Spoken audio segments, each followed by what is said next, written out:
There are teachings that inform, and there are teachings that transform. Jesus did not speak to impress, he spoke to guide the lives of those willing to listen.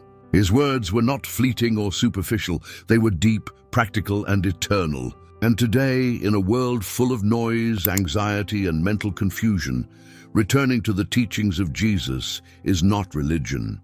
It is wisdom for living better.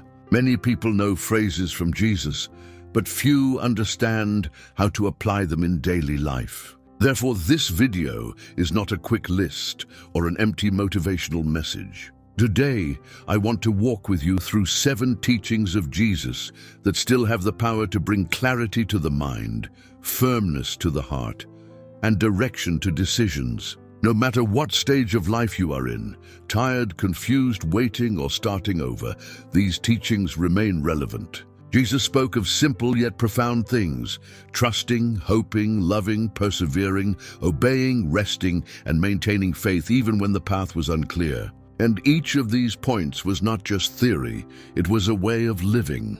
Throughout this video, we will explore these 7 pillars, not to admire them from afar, but to understand how to apply them today, in your work, in your relationships, in your decisions, and in your inner life. If your mind is seeking direction and your heart needs answers, stay until the end. Because the last teaching connects everything, and it can change the way you face what you are experiencing now. Jesus taught something that goes against human logic: to trust even when there are no visible signs. Many times, people followed Jesus without understanding the whole path, without guarantees, without knowing how the story would end. And yet he said, "Follow me." He did not promise immediate explanations, he promised direction. This teaching is difficult because our mind wants control. We want proofs, confirmations, quick results. But Jesus showed that true faith is not born when everything is clear, but when you decide to walk even with questions. To trust is not to close your eyes to reality. It is not to allow fear to take the wheel. It is to move forward with responsibility, but without paralysis. Many people stop because they expect to feel secure first. Jesus inverted that order. Security comes after the step. When Peter walked on water, it was not certainty that sustained him. It was the decision to obey. And when he doubted, he was not punished, he was supported.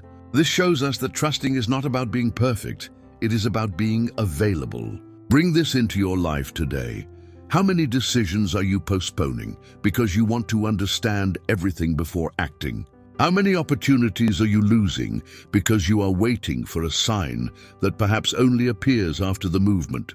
Jesus taught that trusting is a daily, practical, silent act. It is not emotion, it is a stance. And this is the first pillar of this series. When you don't see the full path, trust the next step.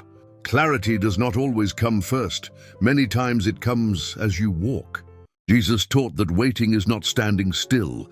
It is remaining steadfast without letting anxiety govern the heart. In many stories, he did not act immediately. Sometimes he seemed to arrive late, but he never arrived outside of purpose. Waiting in Jesus' teaching is not punishment, it is inner formation. Our minds confuse waiting with abandonment. When time passes and nothing changes, thoughts arise like, "God forgot about me," or "something should have happened by now." But Jesus showed another logic. Time also works in favor of those who trust. While you wait, something within you is ordered. Your priorities, your character, your way of looking at life. Martha and Mary waited for Jesus while their brother Lazarus was ill. From a human perspective, Jesus arrived late. From a spiritual perspective, he arrived exactly when faith could grow. The waiting was not useless. It was the setting for a greater teaching. Jesus not only restored a life, but transformed the understanding of all who were there. Bring this to your reality. Waiting without peace is exhausting. Waiting with purpose strengthens. Jesus taught that peace does not depend on everything being resolved quickly, but on knowing in whom you trust while you wait. Mature waiting does not paralyze you, it prepares you. It does not embitter you, it refines you. This is the second pillar of this series. Waiting does not mean losing control, it means surrendering the right control. When you learn to wait with peace, your mind stops fighting against time and begins to walk with it. One of the most difficult teachings to accept is this: God's time is not governed by our urgency.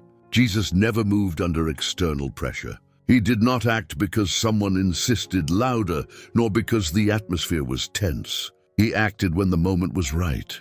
And that teaches us that time is not an enemy, it is an ally of purpose. Our minds live at an accelerated pace. We want quick results, immediate answers, visible changes. But Jesus showed that haste can confuse direction. When you try to rush processes, you often arrive at places for which you are not yet prepared. That's why Jesus not only taught what to do, but when to do it. On several occasions, people wanted to force him to act sooner. They wanted quick miracles, instant solutions. Jesus, in silence and steadfastness, respected the process. Because he knew something we easily forget: rushing what is right can ruin it. God's time does not humble, it protects. It does not frustrate, it matures. Bring this into your practical life. How many times do you judge yourself because you should already be somewhere else? How many times do you compare yourself and feel like you are behind? Jesus taught that the value of a life is not measured by speed, but by alignment. Being in the right time is more important than arriving quickly. This is the third pillar of this series. When you trust in God's time, your mind stops fighting the clock. And when the mind rests, decisions become clearer, firmer, and more secure. Jesus taught something profoundly challenging: to love without allowing wounds to harden the heart. In a world where pain often turns people defensive, he showed a different path. To love for Jesus was not naivete, it was inner strength. It was not allowing abuse, but choosing not to let resentment direct one's life. Our mind quickly learns to protect itself. After disappointments, betrayals, or injustices, the heart closes to avoid further suffering. But Jesus taught that closing the heart also blocks peace. The forgiveness he proposed was not to justify the other's wrong, but to free the soul from the burden that resentment produces. Jesus lived among imperfect, contradictory, often ungrateful people. Even so, he continued to act from conscious love, not from reaction.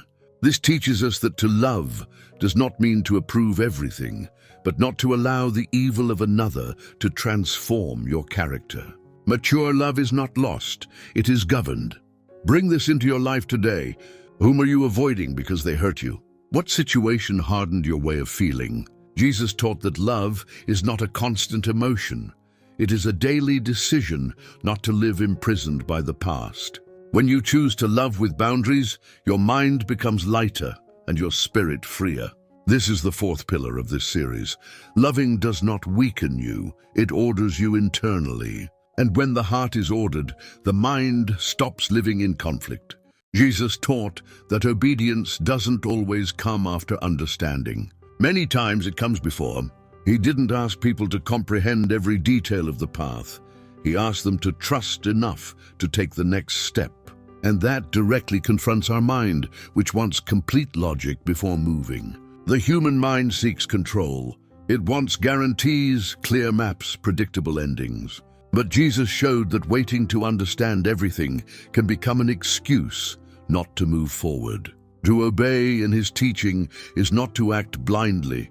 It is to recognize that there is a greater wisdom guiding the process. It is to accept that not everything needs to be explained to be right. When Jesus called his disciples, none of them were certain how that decision would end. They only knew that something in his words brought direction. And that initial obedience opened doors that would never have opened if they had waited for total security. Jesus taught that clarity is often a consequence, not a starting point. Bring this into your reality. What decision are you postponing because you don't understand everything? What step do you know you should take, but you keep waiting for absolute confirmation? Jesus taught that obeying doesn't make you weak, it makes you available to grow. And every obedient step adjusts the mind, strengthens character, and aligns the heart. This is the fifth pillar of this series.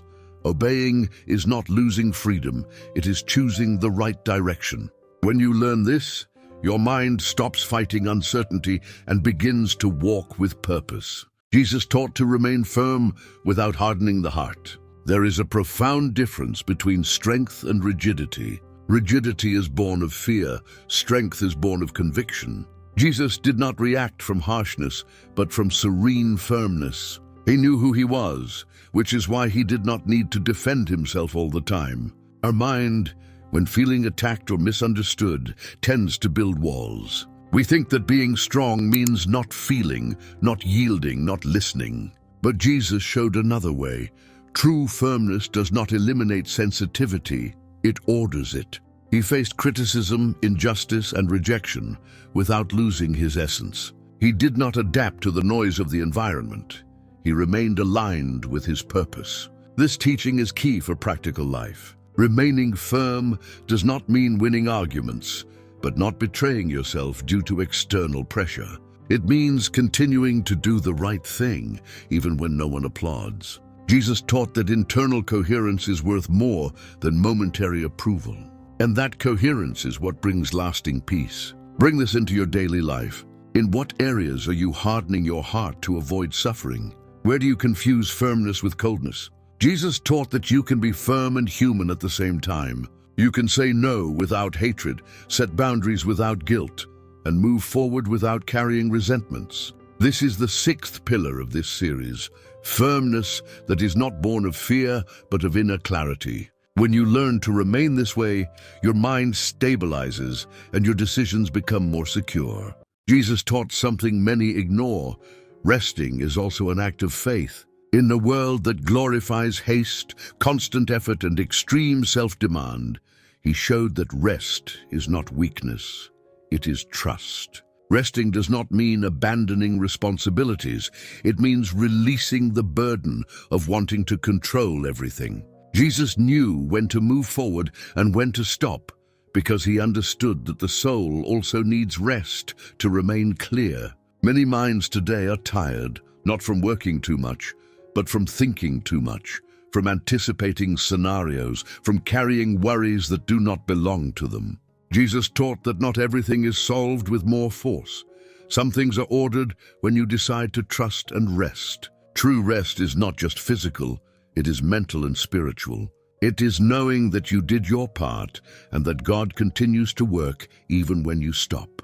This is the seventh and last pillar of this series. When you learn to rest in God, your mind stops living in constant alert. And from that place of calm, decisions become wiser, emotions more stable, and the path clearer. It is not fleeing from reality, it is facing them from an aligned heart. If these teachings resonated with you, don't leave them only in this video. In the description and in the pinned comment, I provide access to an ebook created to help you deepen in this direction, with guided reflections to apply all this in your daily life. It is a step for those who want clarity, peace, and purpose, not just momentary inspiration. And now I want to read you. Write "God is with me" in the comments if you decide to live these teachings with confidence. Share this message and follow the playlist, because in the next videos we will delve into each of these points more calmly and deeply.